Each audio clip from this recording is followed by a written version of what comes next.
दोस्तों, आपने पहले पढ़ा कि कैसे एक डॉक्टर ने मौत का खेल खेला। अब पढ़िए इसके आगे की कहानी। डॉक्टर बना जल्लाद।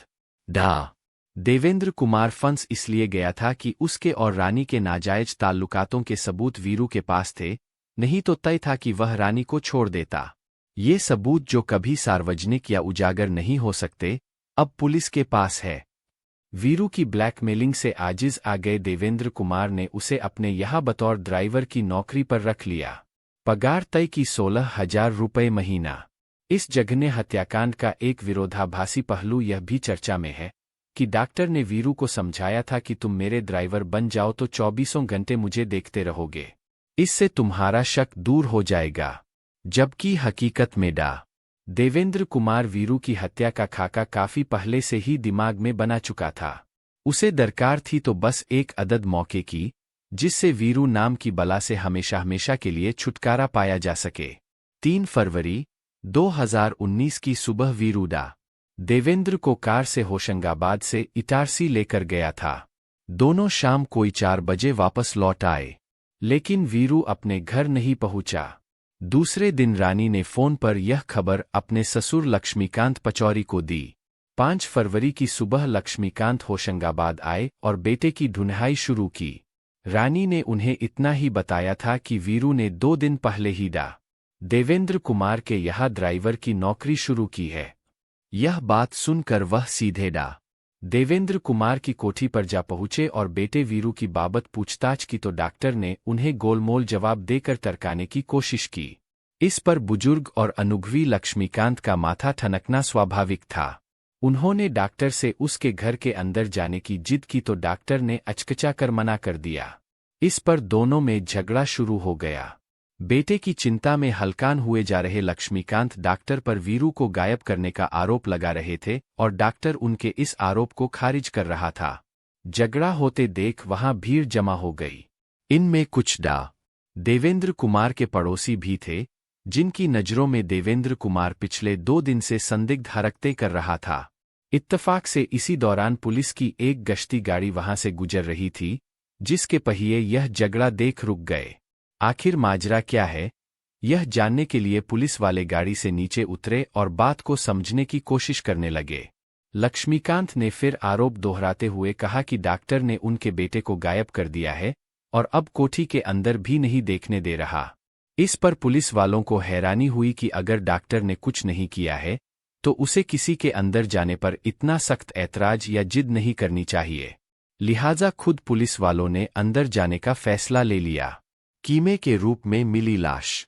अंदर जाने के बाद सख्त दिल पुलिस वाले भी दहल उठे, क्योंकि ड्राइंग रूम में जगह जगह खून बिखरा पड़ा था। इतना ही नहीं, मांस के छोटे छोटे टुकड़े भी यहाँ वहाँ बिखरे पड़े थे, मानो यह आलीशान कोठी कोई गली कूचे की मटन शॉप हो। पुलिस वालों के साथ अंदर गए लक्ष्मीकांत पहले से ही किसी अनहोनी की आशंका से ग्रस्त थे। उन्होंने खोजबीन की तो एक ड्रम में उन्हें एक कटा हुआ सिर दिखा, जिसे देख वे दहाड़ मारकर रोने लगे। वह सिर उनके जवान बेटे वीरू का था। जब पुलिस वालों ने घर का और मुआयना किया तो उन्हें टॉयलेट में 4 आरियां मिलीं। इनमें से 2 आरियों के बीच वीरू के एक पैर के दर्जन भर टुकड़े फंसे हुए थे। जब ड्रम को गौर से देखा गया तो एसिड में वीरू के कटे सिर के साथ साथ हाथ पैर भी पड़े दिखे। डॉक्टरों द्वारा इस्तेमाल किए जाने वाले दस्ताने भी खून से सने हुए थे।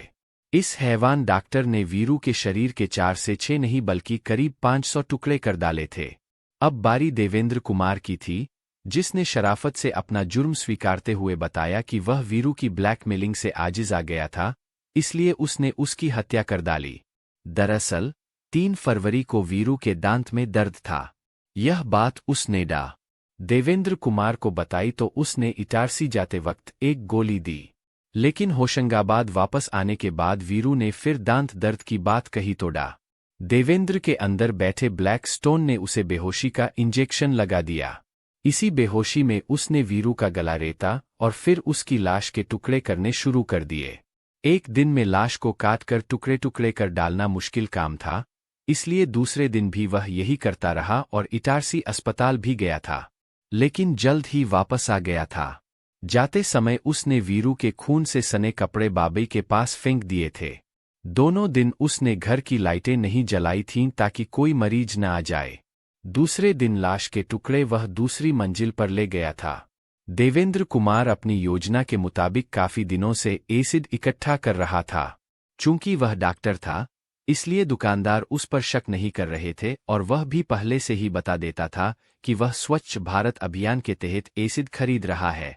डॉक्टर होने के नाते देवेंद्र बेहतर जानता था कि लाश के टुकड़े गलकर नष्ट हो जाएंगे और किसी को हवा भी नहीं लगेगी।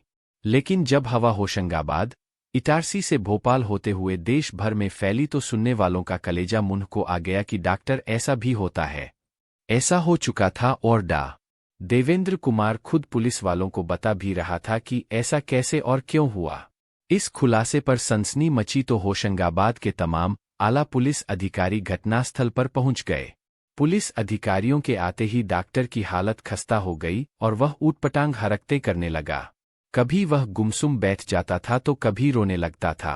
कहीं वह कुछ उल्टा सीधा न कर बैठे, इसके लिए उसके इर्दगिर्द दर्जन भर पुलिसकर्मी तैनात कर दिए गए और उसका पैर जंजीर से बांध दिया गया।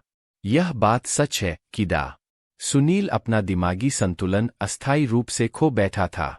उसकी शुगर और ब्लड प्रेशर दोनों बढ़ गए थे और वह सोडियम पोटेशियम इम्बैलेंस का भी शिकार हो गया था, जिसमें मरीज कुछ भी बकने लगता है और ऊटपटांग हरकतें करनी शुरू कर देता है। इन बीमारियों पर काबू पाया गया तो एक के बाद एक वीरू की हत्या से ताल्लुकात रखते राज खुलते गए कि इसकी आखिर वजह क्या थी। फंस ही गया डॉक्टर चक्रव्यूह में। छानबीन और जांच में पुलिस वालों की जानकारी में जब डॉक्टर की पत्नी भारती की मौत संदिग्ध होनी पाई गई तो एक टीम भोपाल के नामी बंसल हॉस्पिटल भी पहुंची। दरअसल भारती की मौत भी सुनील के लगाए गए इंजेक्शन के रिएक्शन से हुई थी। इंजेक्शन लगाने के बाद भारती के शरीर में संक्रमण फैलने लगा तो सुनील उसे भोपाल लेकर आया था। इस संदिग्ध मौत के बाद भी भारती का पोस्टमार्टम क्यों नहीं किया गया था, इस बात की जांच पुलिस कथा लिखे जाने तक कर रही थी। रानी के बयान और किरदार दोनों अहम हो चले थे, लेकिन पूछताछ में वह अनभिज्ञता जाहिर करती रही। पुलिस ने जब देवेंद्र कुमार से उसके संबंधों के बारे में पूछा तो वह खामोश रही। इससे पुलिस को रानी की भूमिका ज्यादा संदिग्ध नजर आई, जिसकी जांच पुलिस कथा लिखने तक कर रही थी। देवेंद्र कुमार से उसकी फोन पर हुई बात की रिकॉर्डिंग भी पुलिस ने हासिल कर ली।